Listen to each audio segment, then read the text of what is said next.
tus ojos ahí en tu lugar. Señor y Dios, en esta mañana te damos muchas gracias en el nombre de Jesús, porque podemos estar aquí.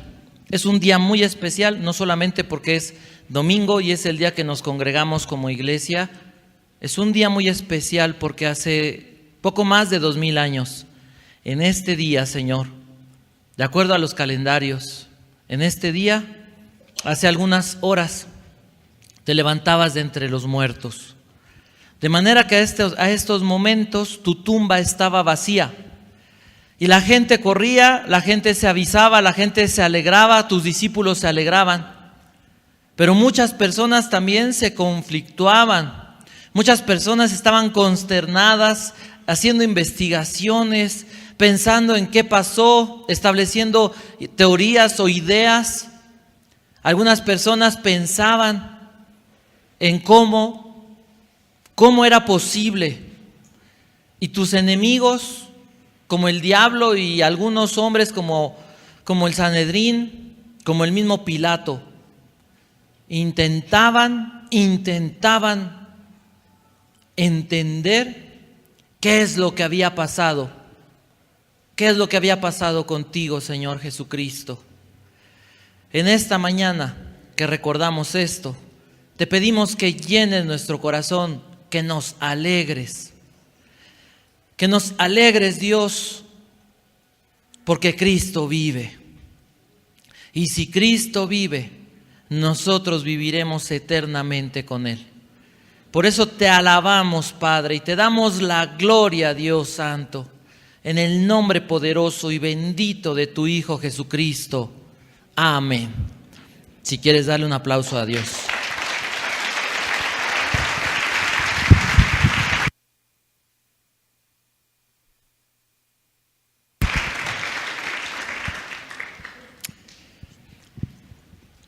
Momentos importantes.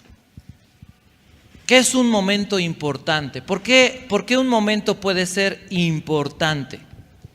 ¿A qué tú le llamarías momento importante? ¿Qué dirían ustedes? Para mí un momento importante es este. ¿Por qué? ¿Por qué hay un momento importante en tu vida? Porque es algo que te interesa. ¿Qué más? Algo especial. Algo que marca la vida. Fíjate que esto que acaban de decir nuestras hermanas es muy interesante. Yo le puse, hay momentos que marcan nuestra vida, momentos importantes por las consecuencias que traen a nuestra vida, por el resultado que producen en nuestra vida. Y no hay otro momento más importante en la vida de la humanidad, desde hace 6000 años que comenzó la historia humana al día de hoy, que el día en que el Señor Jesús resucitó de entre los muertos. Porque hace 2000 años el diablo queda exhibido como un mentiroso condenado al lago de fuego. La muerte queda exhibida de la misma manera.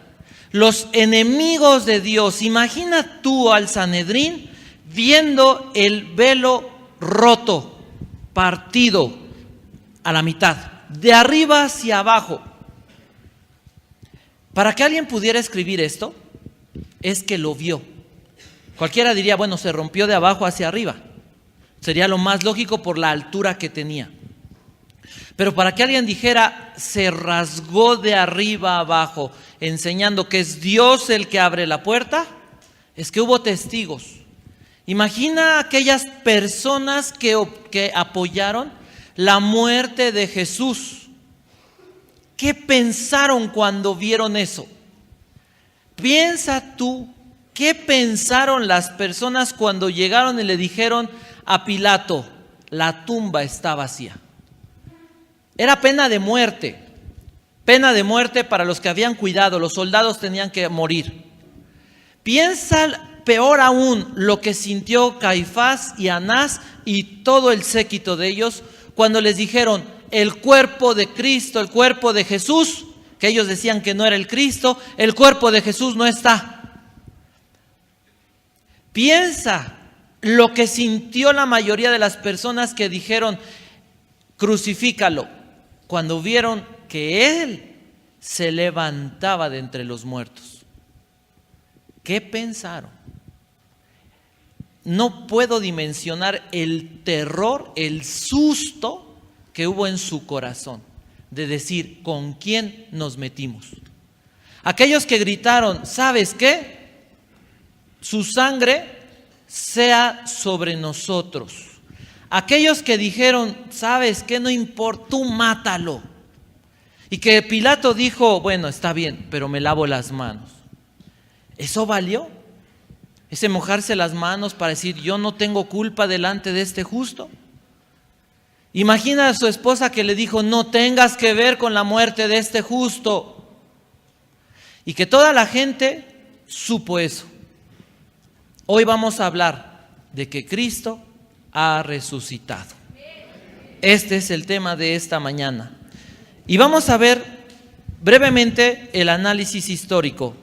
La resurrección fue predicha. Vamos a ver algunos textos del Antiguo Testamento. Principalmente el Salmo 16, que es citado también en Hechos por el apóstol Pedro.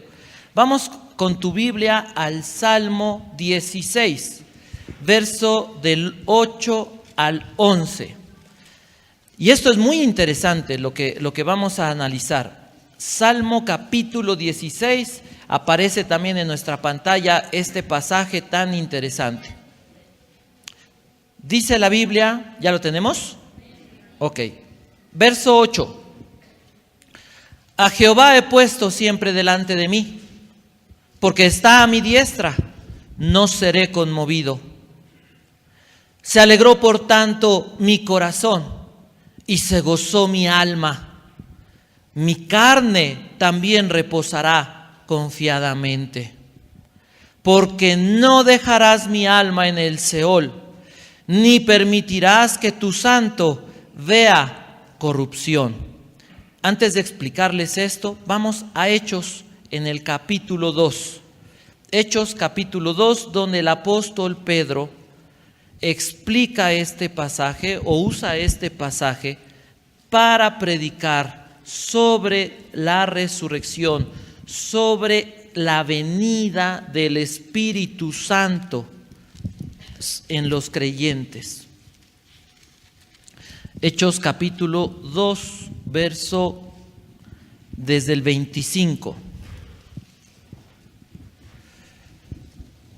Les voy a leer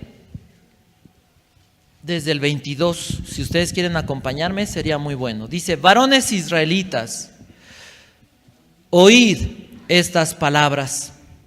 Jesús Nazareno, varón aprobado por Dios entre vosotros con las maravillas, prodigios y señales que Dios hizo entre vosotros por medio de él, como vosotros mismos sabéis.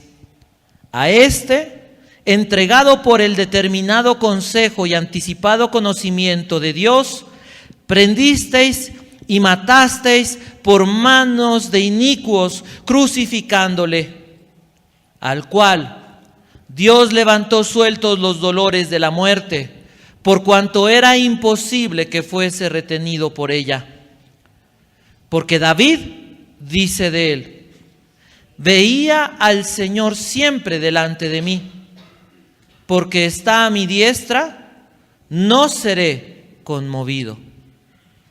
Por lo cual mi corazón se alegró y se gozó mi lengua.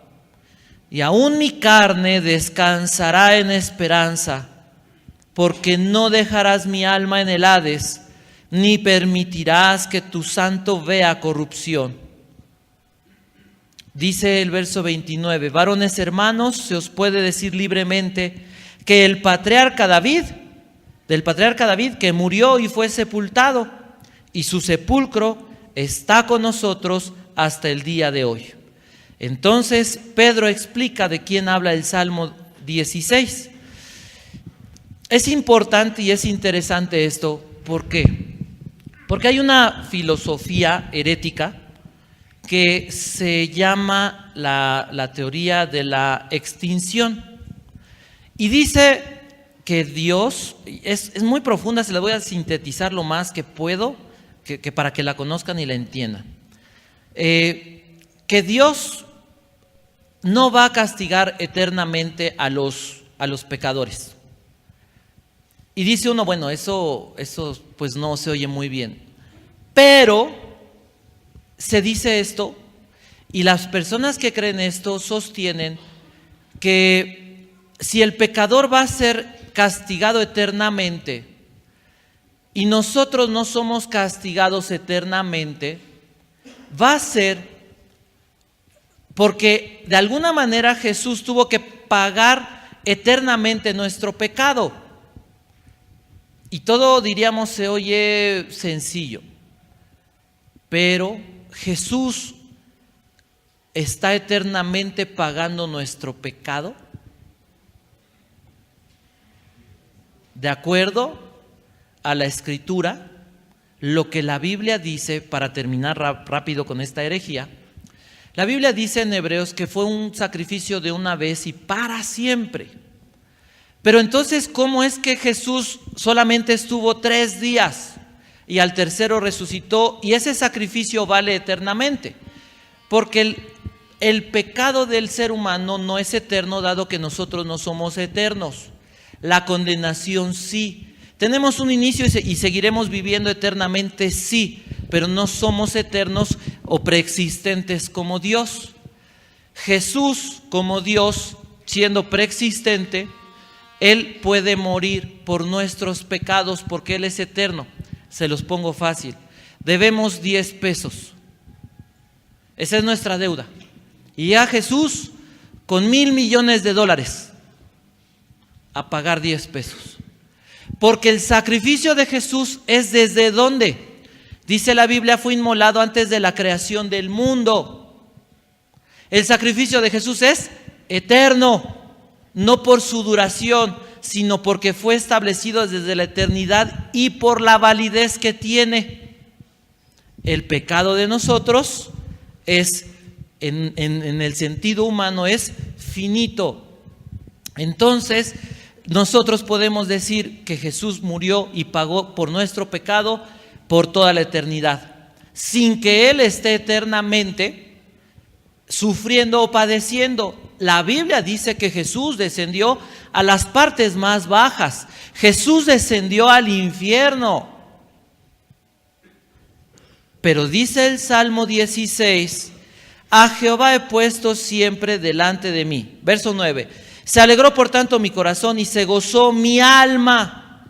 Y mi carne, dice, mi carne también reposará confiadamente, porque no dejarás mi alma en el Seol, ni permitirás que tu santo, y específicamente su cuerpo, vea corrupción. Entonces encontramos que la resurrección de Jesús estaba profetizada desde la antigüedad. Ahora vamos a ver que Jesús también profetizaba su propia resurrección. Vamos a Juan capítulo 2. Juan capítulo 2. ¿Estamos claros? Se la sinteticé esta doctrina para que si un día la oyen, no se asusten. Y para cuando les den ese argumento, no se asusten y podamos entender por qué decimos que es eterno y por qué puede ser pagado el pecado de todos eternamente, aun cuando Jesús estuvo literalmente solamente 3 días en el centro de la tierra. Capítulo 2 de Juan, del Evangelio de Juan, en el verso 18 al 22. Dice ahí la Biblia: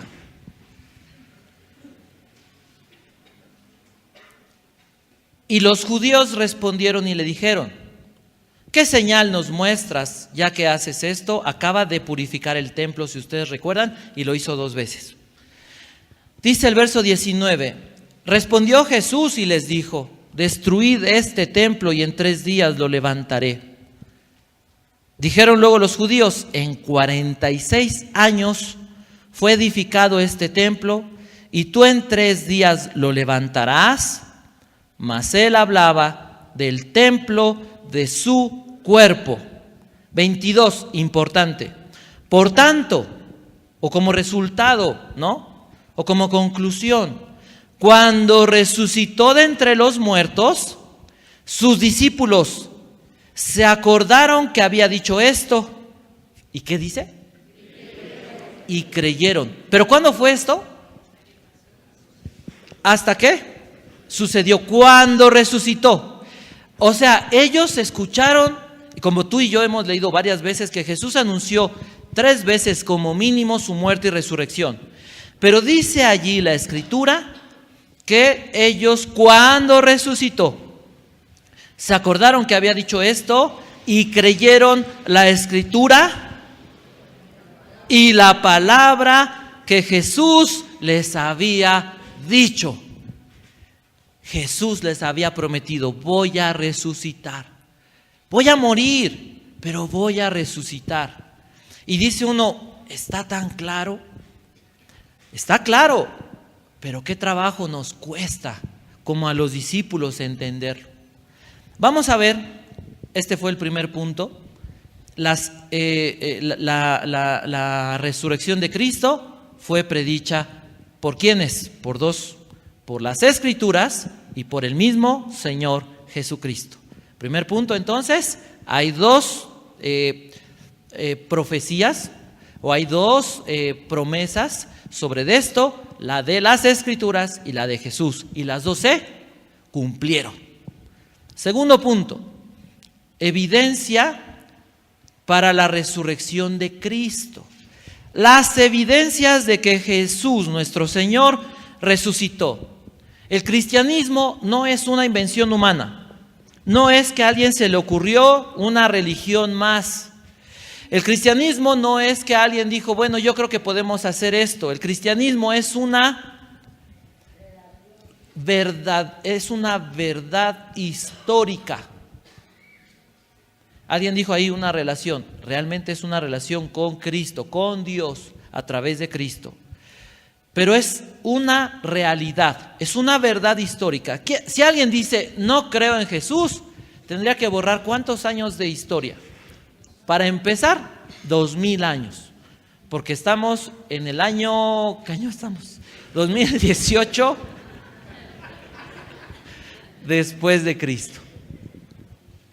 Y los otros 4000 años fueron el año 1, 2, 3, 500, 1000, 3000 antes de Cristo. Entonces vamos a ver algunos versos que nos hablan de esto. Primera de Corintios capítulo 15. Y es muy importante que esto de verdad lo podamos estudiar, profundicemos, vivamos en esta conciencia, porque lo enseña el apóstol Pablo en este capítulo 15 de primera carta a los Corintios. A partir del verso 3 dice: porque también os he enseñado lo que asimismo recibí, que Cristo murió por nuestros pecados conforme a las Escrituras, y que fue sepultado y que resucitó al tercer día conforme a las Escrituras. ¿Se acuerdan dónde en el Antiguo Testamento se dice esto? Aparte del Salmo 16, ¿se acuerdan ustedes? Un personaje muy famoso. Mira, voltea al de al lado. Bueno, también Isaías lo dice, Isaías 53. Ese lo íbamos a ver al final, pero está bien. Está muy bien porque lo estamos mencionando. Voltea a ver a la persona de al lado y te voy a decir que se parece un poquito al personaje. Te vas a acordar. ¿Quién es? Jesús dijo: Jonás. ¿Cómo? ¡Qué bien! Jonás. Como Jonás estuvo en el vientre del pez, dijo Jesús, ¿cuánto?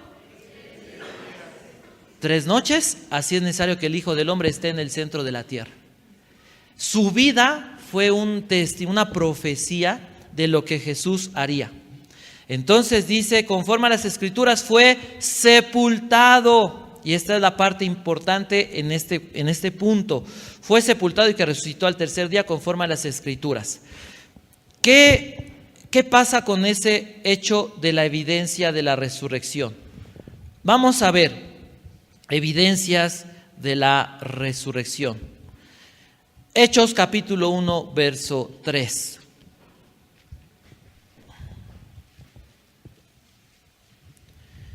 Está hablando Lucas, ¿se acuerdan ustedes que es Lucas el que escribe este libro histórico?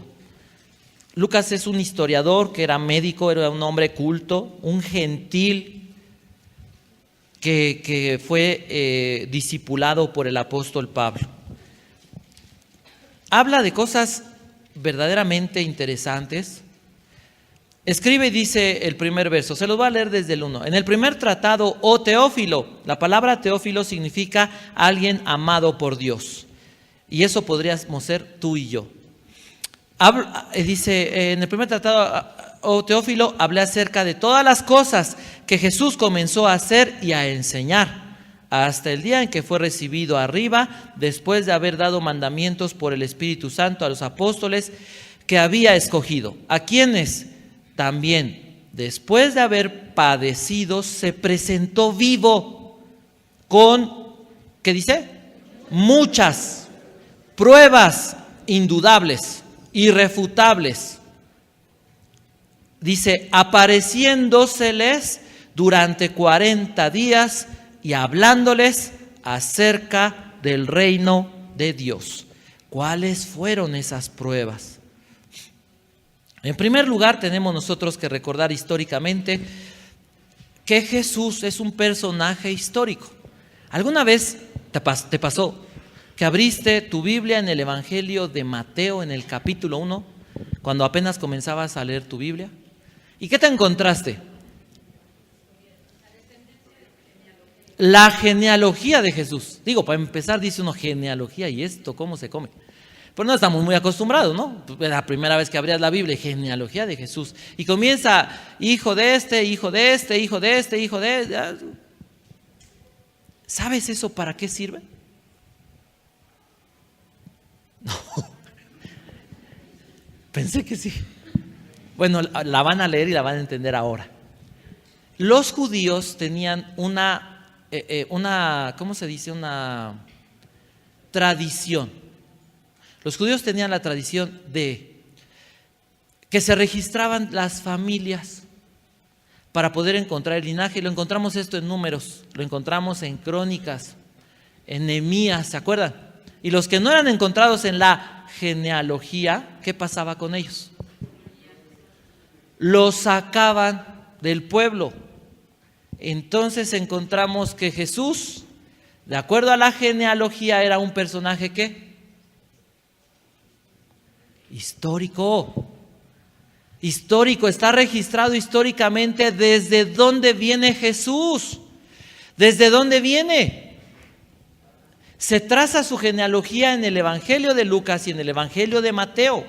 Y en el Evangelio de Lucas termina diciendo, hijo de Abraham, hijo de Dios.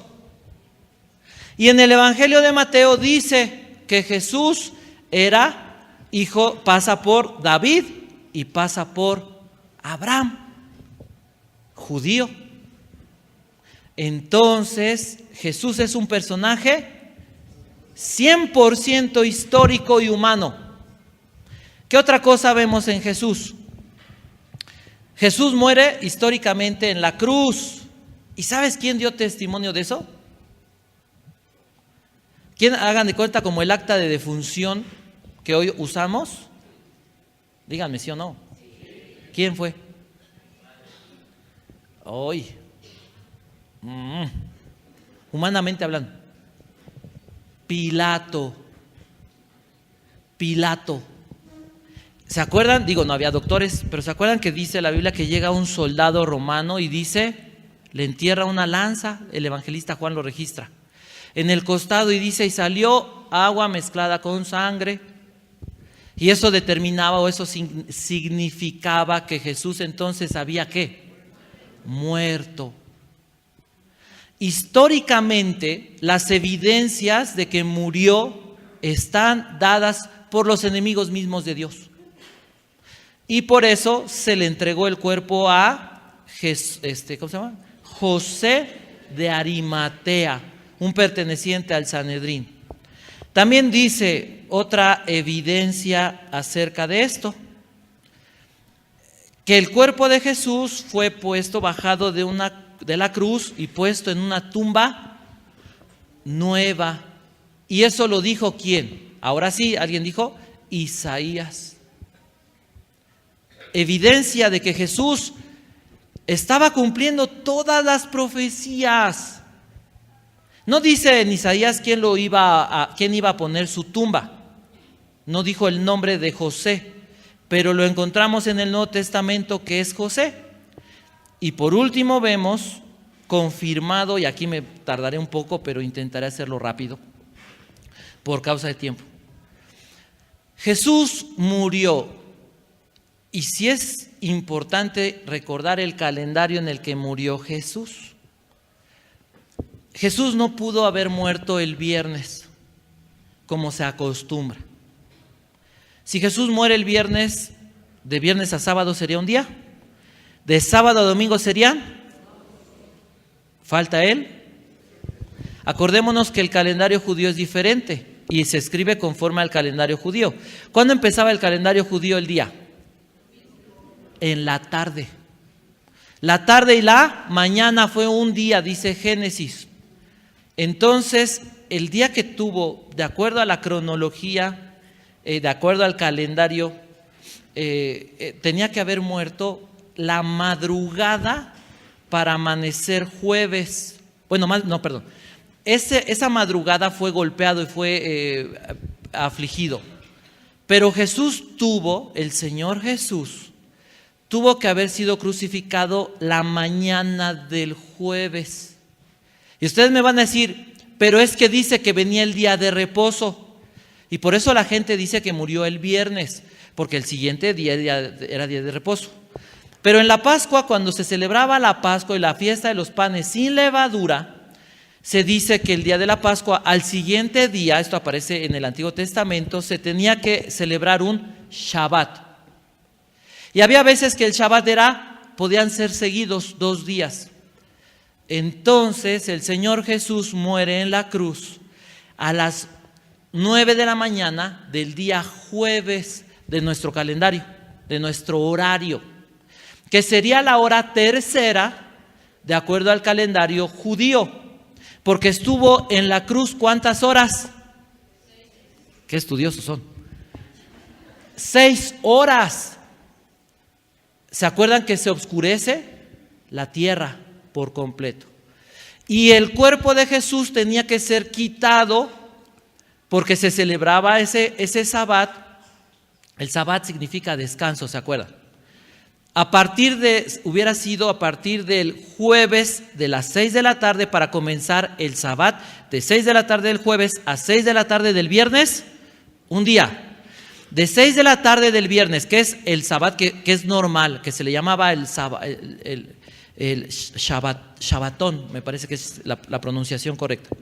De la tarde del viernes, del 6 de la tarde a las 6 de la tarde del sábado, sería el segundo día. Y de las 6 de la tarde del sábado a las 6 de la tarde, que Jesús resucita antes de las 6 de la mañana del domingo, se cumplen los 3 días con sus noches. No hay otra manera de poder cuadrar. Y sí es importante saberlo, porque si llega alguien y te dice, a ver, confírmame la resurrección de Jesús por medio de los 3 días.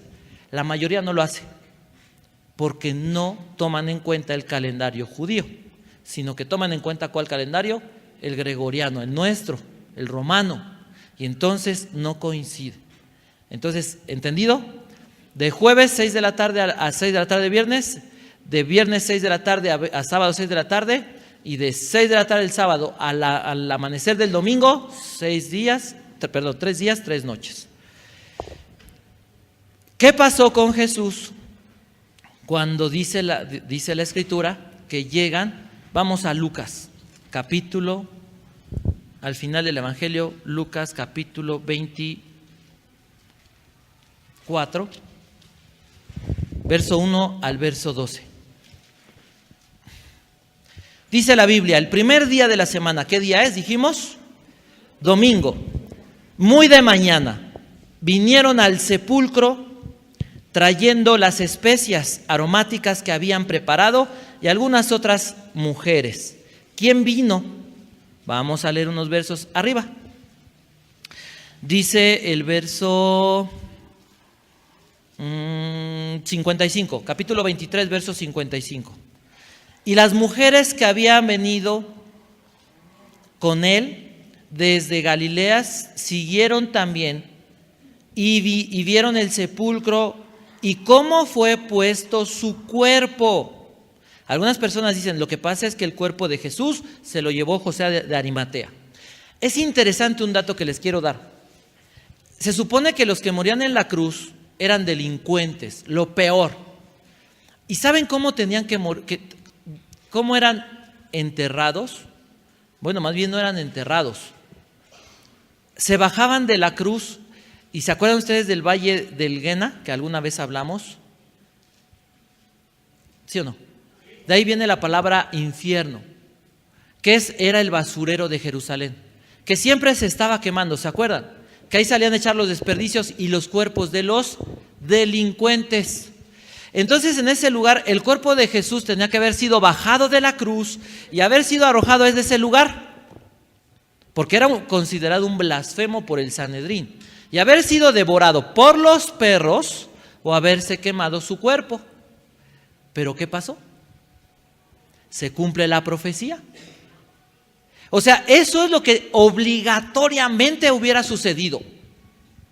Pero providencialmente Dios mueve a hombres, José de Arimatea, al mismo Pilato, y el mismo Pilato dice, entiérralo, llévatelo. Oye, dame el cuerpo de Cristo, llévatelo. Y se lo lleva a la tumba. Y como acabamos de leer, dice, las personas, los soldados, los judíos, José de Arimatea, los discípulos, vieron cómo pusieron el cuerpo de Jesús. Y dice ahí, en el verso primero, esto pasa el día, dijimos, jueves, para llegar a las 6 de la tarde del jueves, antes de las 6 de la tarde porque empezaba el sábado. Entonces, ahí quedó, se puso un sello romano, el sello del gobernador, se puso una guardia. Estaban conscientes los del Sanedrín que podía, que él había afirmado que iba a resucitar. Los discípulos regresan por el Sabbat, no pudieron embalsamarlo completamente como ellos querían. Se habían comprado aproximadamente, son 33 kilos de especias preparadas para envolver el cuerpo y para que de alguna manera así se llevaba el sepelio, ¿no? el entierro. Entonces regresaron para terminarlo, porque lo que se dice es que a Jesús lo envolvieron en sábanas, ¿te acuerdan que dice? Pero ese envolver era así. Y una parte, o sea, sin que se cortara un pedazo, se envolvía la cabeza. Pero no se envolvía solamente así, sino que también así. ¿Sí? Hagan de cuenta como, ¿han visto cuando como que alguien se amarra? No sé por qué se lo hacen, pero se amarran aquí. Entonces era así y así. Y todo el cuerpo así. O sea, no podía alguien desenvolver y volverlo como a enrollar, ¿no? Cuando llegan ellos, vamos a leerlo, dice el verso 2, y hallaron removida la piedra del sepulcro. ¿Quién podía remover esa piedra? Solamente fue Dios a través del ángel. Hay una postura, una teoría que dijeron, los discípulos se robaron el cuerpo. Si los discípulos que eran pescadores, por mucho que Pedro trajera espada, pensemos, Pedro no creía. A Pedro fue María Magdalena y le dijo, oye Pedro, a Pedro y a Juan, no está el cuerpo. O sea, Pedro no creía que Jesús resucitara. Es más, Pedro estaba pescando. Pedro se fue llorando, dijo, lo negué. Y dicen, una de las teorías, que sus discípulos robaron el cuerpo. ¿Cómo robarían el cuerpo una bola de pescadores que no sabían pelear contra verdaderos asesinos? Imagínate que te encuentras a un un peleador profesional, y bueno, 12, la guardia era de 12 o 16, con espadas y especialistas para proteger al gobernador. O sea, no le pasaba nada a Pilato, nadie podía acercarse a Pilato porque esos cuates eran suficientes para evitar algo. Y esos eran los que estaban cuidando el cuerpo, la tumba de Jesús. Y dicen que unos pescadores pudieron acercarse. Los discípulos vimos literalmente, no creían. Ahora, mujeres, las mujeres se robaron, bueno, ni mover la piedra, ¿sí? Es importante lo que la Biblia nos va diciendo, la piedra removida. Verso 3, y entrando, no dice, no estaba la sábana. No hallaron el cuerpo del Señor Jesús. Dice, aconteció que estando ellas, ¿cómo? Perplejas, espantadas, consternadas. He aquí, dice por esto, he aquí se pararon junto a ellas 2 varones con vestiduras resplandecientes. Y como tuvieron temor y bajaron el rostro a tierra, les dijeron, ¿por qué buscáis entre los muertos al que vive? No está aquí, sino que ha resucitado. Acordaos de lo que habló cuando aún estaba en Galilea, diciendo, es necesario que el Hijo del Hombre sea entregado en manos de hombres pecadores, y que sea crucificado y resucite al tercer día. Entonces ellas se acordaron de sus palabras y volvieron del sepulcro y dieron nuevas de todas estas cosas. ¿A quiénes? A los 11. ¿Por qué nada más había 11? Porque Judas ya se había ahorcado. Y a todos los demás. Eran María Magdalena y Juana y María, madre de Jacobo, es decir, María, la mamá de Jesús, Jacobo, el medio hermano del Señor Jesús. Y las demás con ellas, quienes dijeron estas cosas a los apóstoles. Verso 11, mas a ellos, ¿a quiénes? A los 11 y a los otros, les parecían locura las palabras de ellas y no las creían. Pero levantándose Pedro corrió al sepulcro y cuando miró adentro, afirma la Biblia, vio los lienzos solos y se fue maravillado, y se fue a casa maravillándose de lo que había sucedido. Mateo 28, verso 1 al 8. Pasado el día de reposo, al amanecer del primer día de la semana, vinieron María Magdalena y la otra María a ver el sepulcro. Lo confirmamos con Lucas. Y hubo un gran terremoto, porque un ángel del Señor descendió del cielo y llegando, removió la piedra y se sentó sobre ella. Su aspecto era como un relámpago y su vestido blanco como la nieve. Y de miedo de él, los guardas temblaron y se quedaron como muertos.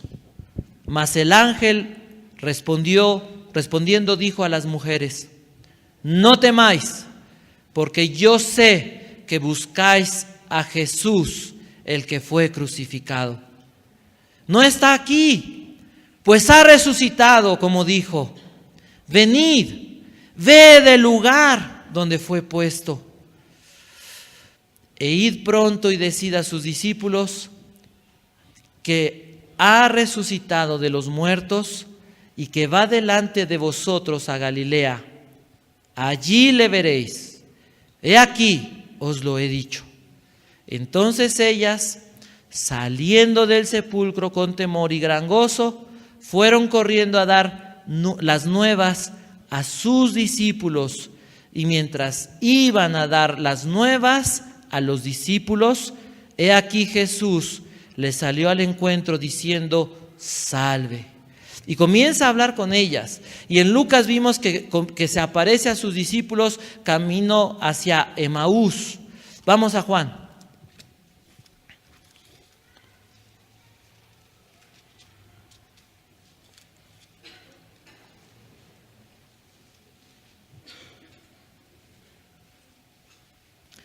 Dice el capítulo 20, verso 5. Y bajándose a mirar, vio los lienzos puestos allí, pero no entró.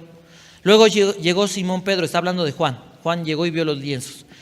Luego llegó Simón Pedro tras él y entró en el sepulcro y vio los lienzos puestos ahí y el sudario y que había estado sobre la cabeza de Jesús, no puesto con los lienzos, sino enrollado en un lugar aparte.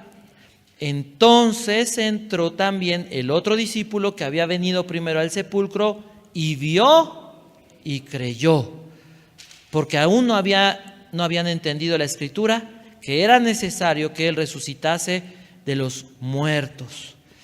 Capítulo 20, verso 25. Le dijeron pues los otros discípulos, verso 24, vamos a leer. Pero Tomás, uno de los 12, llamado Dídimo, no estaba con ellos cuando Jesús vino. Jesús se les apareció a sus discípulos en los versos anteriores. Dice ahí, verso 25, le dijeron pues los otros discípulos, al Señor hemos visto. Él les dijo, si no viere en sus manos la señal de los clavos, y metiere mi dedo en el lugar de los clavos, y metiere mi mano en su costado, no creeré. Aparentemente diríamos, qué bárbaro ese Tomás. Pero ¿sabes una cosa? Que esa incredulidad es una bendición para nuestras vidas. Porque él dijo, siendo de los 12, no les creo. Y dice la Biblia que se le aparece una semana después Jesús. Imagínate, una semana, Tomás decía, no creo. Entonces, 8 días después, dice la Biblia, se le aparece el Señor y le dijo, verso 27, luego dijo a Tomás, pon aquí tu dedo y mira mis manos, y acerca tu mano y métela en mi costado, y no seas incrédulo, sino creyente. Imagina tú que Jesús te enseñara, quiero que lo imagines, los hoyos que tiene Él. Tiene un cuerpo glorificado, pero tiene hoyos en la muñeca y en los pies y en el costado, que testifican que el mismo Jesús que predicaba es el mismo Jesús que se levantó de entre los muertos. Y cuando, así como gritó y en el momento que se los clavaban, de la misma manera le dice a Tomás, mira y comprueba. Jesús de la misma manera a ti y a mí nos dice hoy, mira y comprueba. Comprueba que realmente Jesús es el Mesías, que Jesús es el Hijo de Dios y el Salvador. Y dice la Biblia que en ese momento, cuando Jesús le dijo, no seas incrédulo, sino creyente, Tomás dijo las palabras más extraordinarias que puede decir una persona. Porque dice la Biblia, entonces Tomás respondió y le dijo, Señor mío y Dios mío. La evidencia más grande de que Jesús era el Hijo de Dios y el Salvador, ¿sabes cuál es? El cambio que hubo en el corazón, en la vida de las personas. Porque ese hombre incrédulo, ese hombre rebelde, cae de rodillas y reconoce que no va a haber otro Señor en su vida. La palabra kurios que se usa en la Biblia significa literalmente Señor, pero es un término excluyente. Es decir, cuando a alguien se le dice Señor, es porque no hay otro Señor más que ese Señor. No puede haber dos señores. Tomás le decía, no va a haber a partir de hoy a nadie que yo le sirva, a nadie que yo le diga mi Señor, más que a ti, porque tú eres mi Dios. Los romanos tenían miles de dioses y se fueron al infierno. Y las personas tienen miles, cientos de religiones y se van al infierno porque solamente hay un Dios que salva y ese es Jesucristo. Y solamente hay un Señor al que vale la pena servirle. Comprueba en esta mañana, como Jonás, que verdaderamente Jesús murió y resucitó por ti.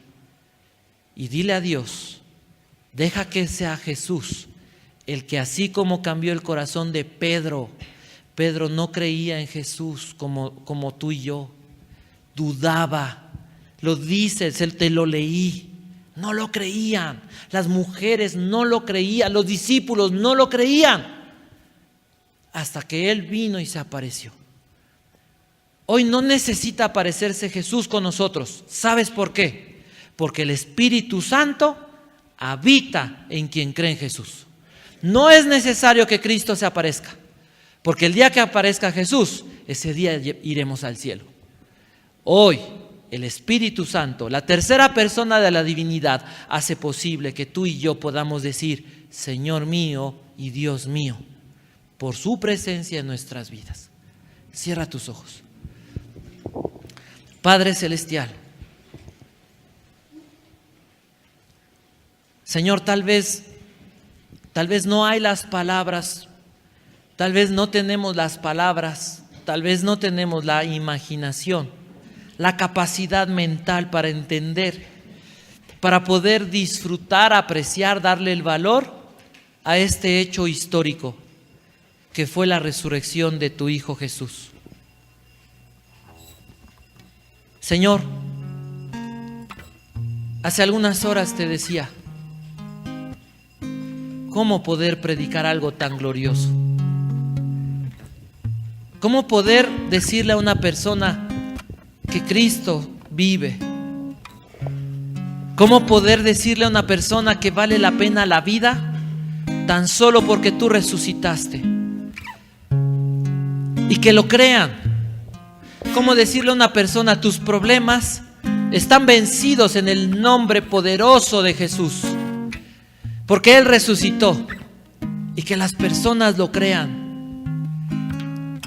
Tienes que ser tú, Dios.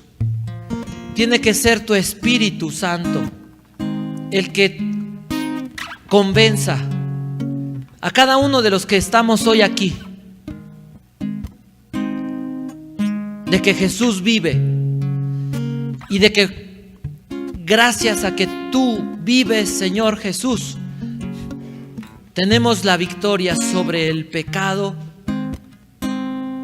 El pecado no puede gobernarme, no puede gobernarnos. De que gracias a que resucitaste, el diablo no puede vencernos. De que gracias a que tú resucitaste, Señor Jesús, ningún problema, ninguna tribulación puede destruirnos. Te pido que sea tu Espíritu, Dios mío, el que se mueva en este momento, en este lugar, de una forma sobrenatural. Que se mueva de una forma extraordinaria. Que tu palabra pueda actuar en nuestros corazones. Que tu Espíritu pueda darnos la fe, la gracia para creer en ti.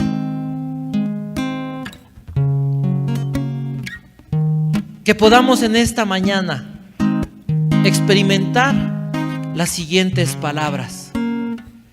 ¿Qué pues diremos a esto? Si Dios es por nosotros, ¿quién contra nosotros? El que no escatimó ni a su propio Hijo, sino que lo entregó por nosotros, ¿cómo no nos dará con Él todas las cosas? ¿Quién nos acusará? ¿Quién acusará a los escogidos de Dios? Si tú eres el que nos justifica, ¿quién nos condenará, Señor? Si Cristo es el que murió, y más aún el que también resucitó, el el que además está sentado a tu diestra, bendito Padre, el que también intercede por nosotros. ¿Quién podrá separarnos del amor de Cristo? ¿Problemas? ¿Tribulaciones? ¿Angustias? ¿Persecuciones? ¿Hambre? ¿Desnudez? ¿Peligro? ¿Espada?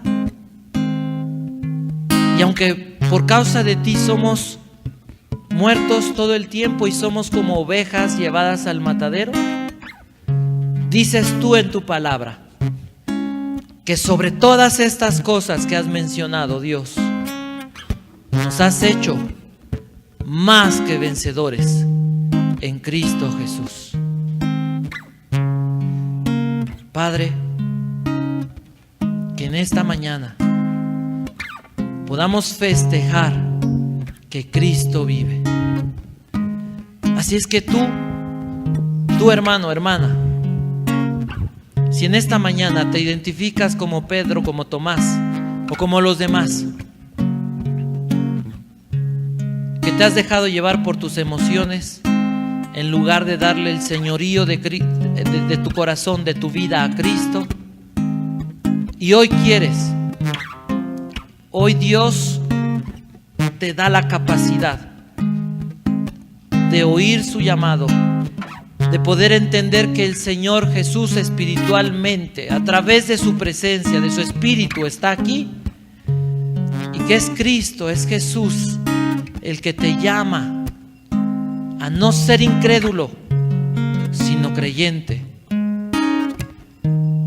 Y si quieres hoy dejar la incredulidad a un lado para vivir por fe, para enfrentar los retos que Dios ponga delante de ti, porque el reino de los cielos sufre violencia, pero los violentos lo arrebatamos, dice la Biblia. Ahí en tu lugar, no es que le prometas a Dios, es que le digas a Dios solamente: quiero que me ayudes a ser creyente. Ahí en tu lugar, ponte de pie. Si te identificas con Pedro, otro hombre gobernado por su mal carácter, otro hombre incrédulo que todo lo quería arreglar con enojo, con la espada, y que has entendido que no es la manera, y que necesitas comprobar que Jesús resucitó a través del cambio que hará en tu vida, ahí en tu lugar también te invito, si así lo quieres, a ponerte de pie. Si tú en esta mañana te identificas con esa mujer de la cual Jesús echó demonios, que cuando llegó al sepulcro y vio que no estaba el cuerpo, se entristeció y lloró. Una mujer frágil emocionalmente, una mujer que necesitaba ver a su Señor, que necesitaba darse cuenta que aquel que echó fuera a los demonios no la había abandonado, sino que estaría con ella cada día de su vida para fortalecerla, para seguirla cuidando. Y esa mujer, cuando lo vio, cuando lo oyó, le dijo: Maestro. Y su corazón cambió y pudo correr y decirle a sus discípulos: Él vive. Si necesitas que también Jesús quite de tu corazón la tristeza, que el Señor Jesús quite de tu corazón esa opresión espiritual. Jesús resucitó de entre los muertos. Ponte ahí en tu lugar de pie. Y por último, un ejemplo más. Mateo, un pecador perdido, un hombre que padecía el rechazo de su nación, porque era un ladrón, cobrador de impuestos, un hombre que no era querido y un hombre que era egoísta, un hombre que solamente buscaba lo suyo, un hombre que no le importaba nada ni nadie, que no buscaba un salvador, pero que cuando oyó la voz de Jesús que le dijo: Mateo, deja eso y sígueme, ese hombre tuvo el valor de dejar un banco, de dejar su vida de pecado. Ese hombre tuvo el valor de alejarse de ese banco y sabía que si Jesús no era el Salvador, su vida se había perdido, porque no iba a tener ni paz con los de su nación, ni paz con los romanos. Ese hombre dejó su vida, ese hombre dejó todo para seguir a Jesús. Si Jesús no hubiera resucitado de los muertos, ese hombre no tendría ni siquiera vida, ni trabajo, hubiera perdido todo. Su vida hubiera sido peor. Pero Mateo creyó en Jesús y lo dejó esa vida de pecado. Si tú hoy te identificas con Mateo, un esclavo del pecado, si te identificas con Mateo, un hombre egoísta, un hombre ladrón, un malvado, despreciado por tu condición moral, que tal vez tu familia te ha desechado por lo malvado que eres, seas hombre o seas mujer, quiero decirte que hoy Jesús te dice: ven y sígueme. Y es Jesús el que va a cambiarte la vida. No te dice cambia y después ven, sino que Jesús, el Señor Jesús, tiene el poder para cambiar tu corazón. Y así como cambió el corazón de esos hombres, el día de hoy cambiará tu corazón. Y así como Jesús sopló su espíritu y su espíritu vino sobre sus discípulos, en esta mañana podemos estar seguros que el Señor Jesús ha de obrar su gracia en nuestros corazones. Así es que levanta tus manos y festeja que Jesucristo vive, alabándolo con todo tu corazón. Festeja que Jesús está vivo, dándole la gloria a través de tus labios, reconociendo que Él cambiará y hará algo grande en tu vida.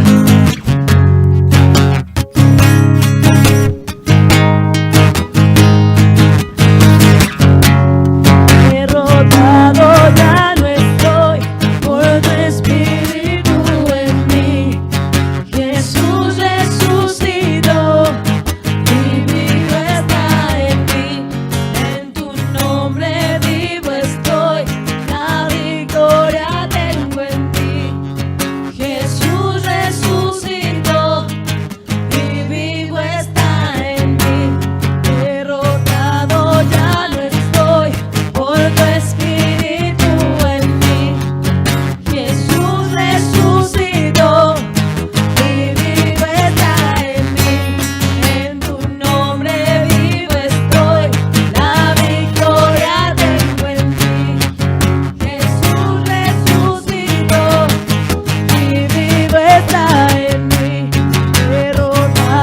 Ya no estoy por tu espíritu en mí. Jesús resucitó y vivo está en mí.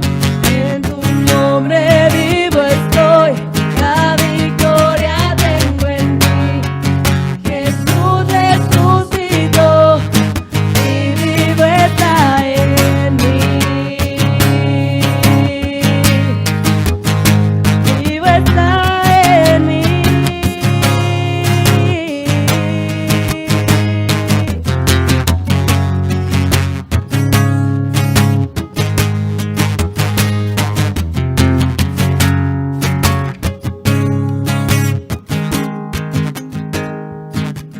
La tumba vigilada fue.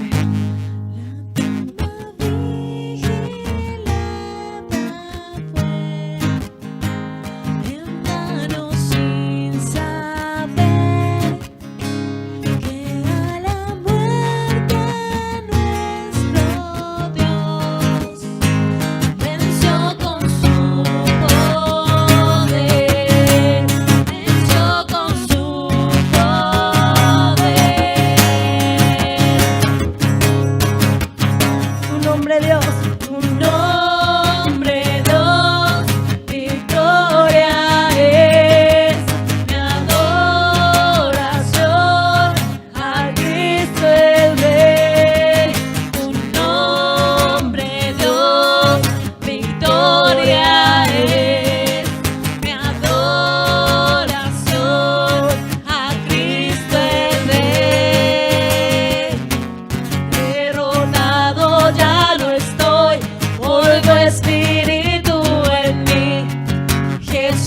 resucitó y vivo está en mí. En tu nombre vivo estoy, la victoria tengo en ti. Jesús resucitó y vivo está en mí. Derrotado ya no estoy por tu espíritu en mí. Jesús resucitó y vivo está en mí. En tu nombre vivo estoy, la victoria tengo en ti. Jesús resucitó y vivo está en mí. Ciertamente llevó Él nuestras enfermedades y sufrió nuestros dolores. Y nosotros le tuvimos por azotado, por herido de Dios y abatido. Mas Él herido fue por tus rebeliones, molido por tus pecados. El castigo de nuestra paz fue sobre Él, y por su llaga, tú y yo, no solamente somos salvados, sino también somos sanados.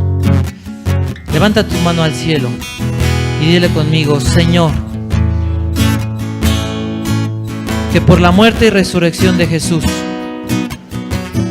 se cumpla esta palabra en mi corazón. De tal manera, Dios, que mi alma sea restaurada. Que en esta mañana, en el nombre poderoso de Jesús, se rompan las cadenas que me atan al pecado, a la tristeza, a la depresión, a la amargura, al temor.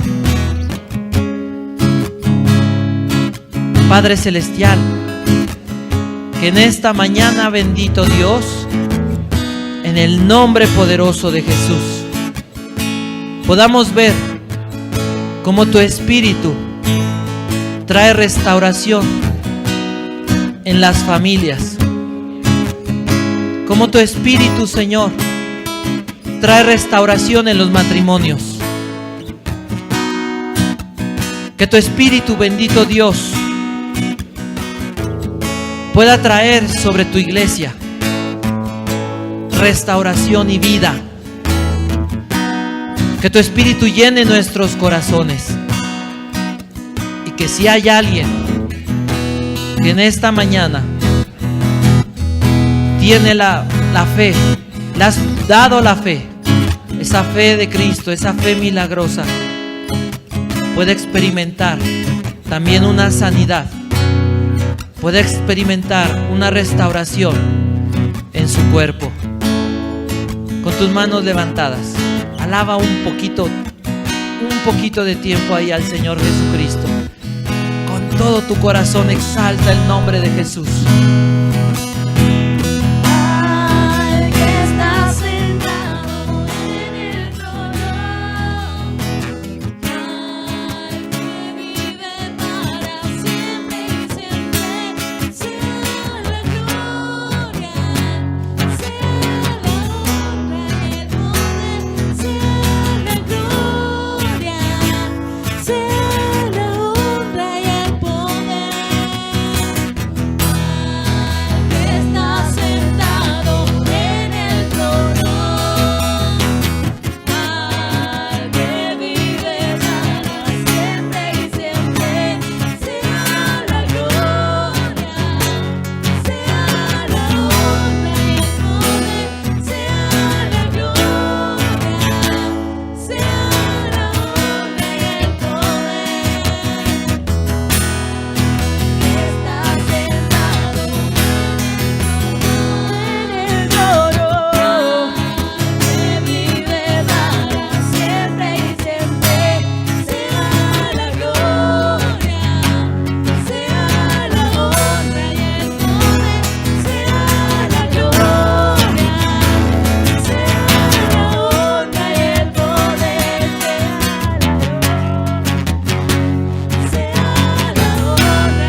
bendito Dios y Padre.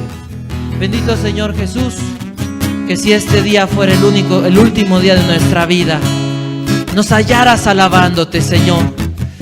Que pudiéramos, Dios, ver cómo, Señor, tu Espíritu llena como en el día de Pentecostés. Que este pueda ser un día que parta nuestra vida en dos. Que este día, Señor, verdaderamente como cantamos, podamos verte, podamos conocerte cara a cara. Que a partir de este día, Dios, a partir de este día, cada día seamos verdaderos adoradores. Señor, si no es el último día, que nos halles trabajando y sirviéndote. Que nos halles, Dios, siendo transformados, Señor, dando testimonio, porque eso es lo que nos has encomendado. Ir y buscar a los afligidos de corazón, a los que tienen un corazón quebrantado, y darles las buenas noticias de que tú, Señor Jesucristo, vives, que tú, Señor Jesucristo, das vida eterna, que tú, Señor Jesucristo, cambias el lamento en baile, que tú, Señor Jesús, eres el que sacias, el que suples, que eres suficiente, Dios, para saciar cualquier necesidad. Señor Jesús, que nunca volvamos atrás, que nunca nos apartemos de ti, Señor. Que podamos en esta mañana saber que nuestra alabanza llegó hasta el cielo, Dios. Que nuestro corazón quedó expuesto delante de ti. Que nos hemos convertido en verdaderos adoradores. Que en esta mañana, Dios, nuestras lágrimas no sean de tristeza, sino de alegría, porque tú vives. De consuelo, de esperanza, de saber que estaremos contigo, que lo que hemos hecho hoy lo haremos por toda la eternidad, que un día estaremos en el cielo ante coros celestiales de ángeles, ante millones de almas que durante la historia de la humanidad murieron y entregaron su vida porque sabían que tú eras el Dios que salvaba. Que sabían las personas que la única manera por la cual valía la pena vivir era por encontrarse contigo, Señor Jesús, cara a cara. Señor y Dios, que en ese momento, Señor, podamos tener un lugar especial cerca de tu presencia, por la cantidad de almas, por el amor que tuvimos a ti en esta vida. Que en ese momento puedas mirar nuestro corazón, que podamos mirarte a los ojos, Dios, y saber que valió la pena, que hicimos lo correcto, Señor, que invitamos, que enseñamos a las personas que solamente en ti hay salvación, que podamos ver esos ojos que son como llama de fuego, que podamos estar a tus pies, ver tus heridas y saber, Dios, que siempre, una y otra vez, nos libraste, nos salvaste, renovaste nuestras fuerzas, que tú peleaste vez tras vez nuestros pleitos, que tú defendiste, Dios, nuestra vida y nuestra familia, que podamos llegar al cielo, Dios, y saber que no llegamos solos, que podamos tener la esperanza de que veremos a nuestro lado a nuestra familia, alabándote, glorificándote, que podamos ver a las personas que amamos en tu presencia, Dios, aventando, poniendo a tus pies sus coronas. En esta mañana, Señor, lo único que podemos hacer es decir que si vivimos, para ti vivimos, y que vale la pena vivir por ti y para ti, que tú eres la razón de nuestra vida, Señor Jesús. Y aunque te hemos fallado, Dios, te seguiremos, Señor. Y que en los momentos en que nuestra fe pueda estar faltando, caeremos de rodillas para exaltarte y para adorarte y para decir que tú estás con nosotros, que no nos vas a dejar ni nos vas a desamparar. Y por eso, Dios, te pedimos que recibas esta ofrenda, Dios, esta alabanza que hemos